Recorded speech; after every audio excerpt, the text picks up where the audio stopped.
Oh my God, you did not. Forget. Let's see if Megan wants to say anything. Hang on. Hey Megan, I'm making a video for Grandma and Grandpa. Want to say anything? Yeah. Get out. You're not doing anything. You're just emailing on your stupid computer. No, I'm not emailing on my stupid computer. If I was emailing, then you wouldn't see my mouth moving. Like this. Get out. Why do you hate me so much? Well, that would take all night. Get out of my room. Fine, then I hate you too. Oh my God, you're such a freak. I'm not a freak.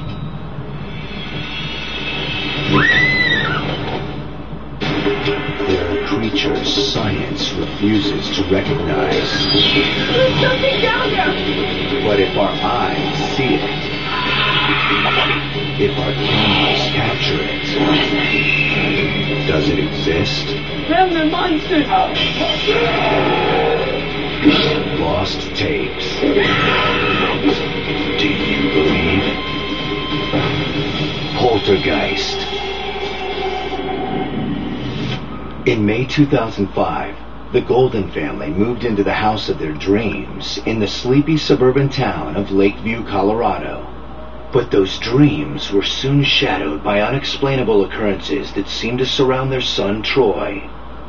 After Troy's sister, Megan, was nearly crushed by a falling bookcase, Mark and Jen Golden decided they could no longer close their eyes to the growing danger. Unsure of where to turn, they reached out to parapsychologist Dr. Jeremy Reinhold and agreed to be filmed for his television series. What Jeremy and his team eventually encountered, however, went far beyond the explainable. These are their tapes.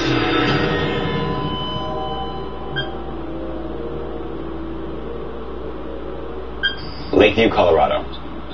The parents of 11-year-old Troy Golden believe their son is exhibiting powers of telekinesis.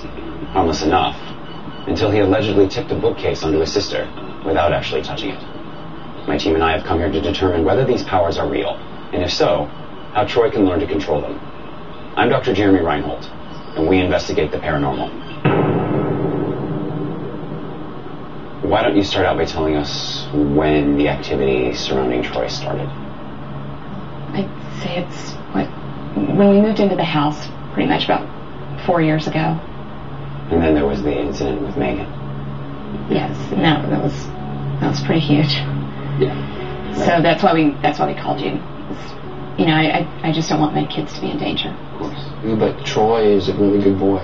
He's wonderful. He's never hurt his sister before. Oh, we understand your fear and concern for your children, but we are confident with our experience we can determine what type of activity it is in this house. I think probably the best thing for us to do now would be to probably talk with Troy directly, if that's something you'd be comfortable with. And you'll find out the situation with the bookcase. Because that's it. I cannot have my kids hurt. I love my children very much. And whatever. Yeah, please, it's fine to talk to Troy.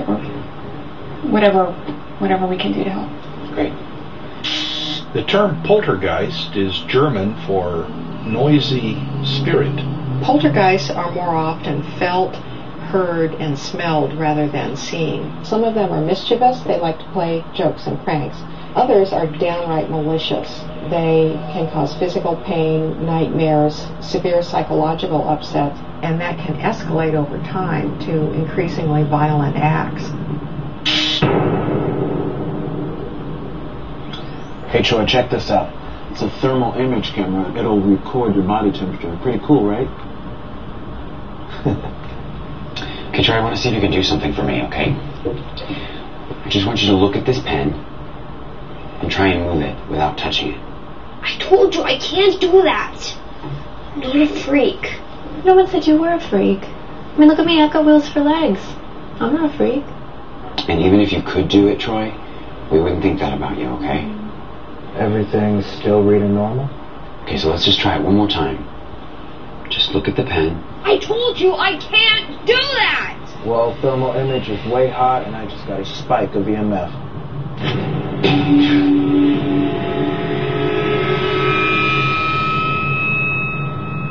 Troy, how did you do that?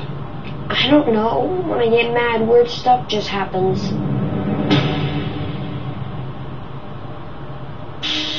Telekinesis is the ability to move or to affect objects with the mind. It has been reported in occult, paranormal, and metaphysical lore for centuries. A more recent term for it is psychokinesis. Some parapsychologists attribute the work of the poltergeist to RSPK, recurrent spontaneous psychokinesis. Psychokinesis being mind over matter.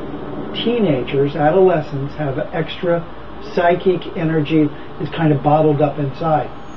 So the theory is that poltergeists are projected out from these people.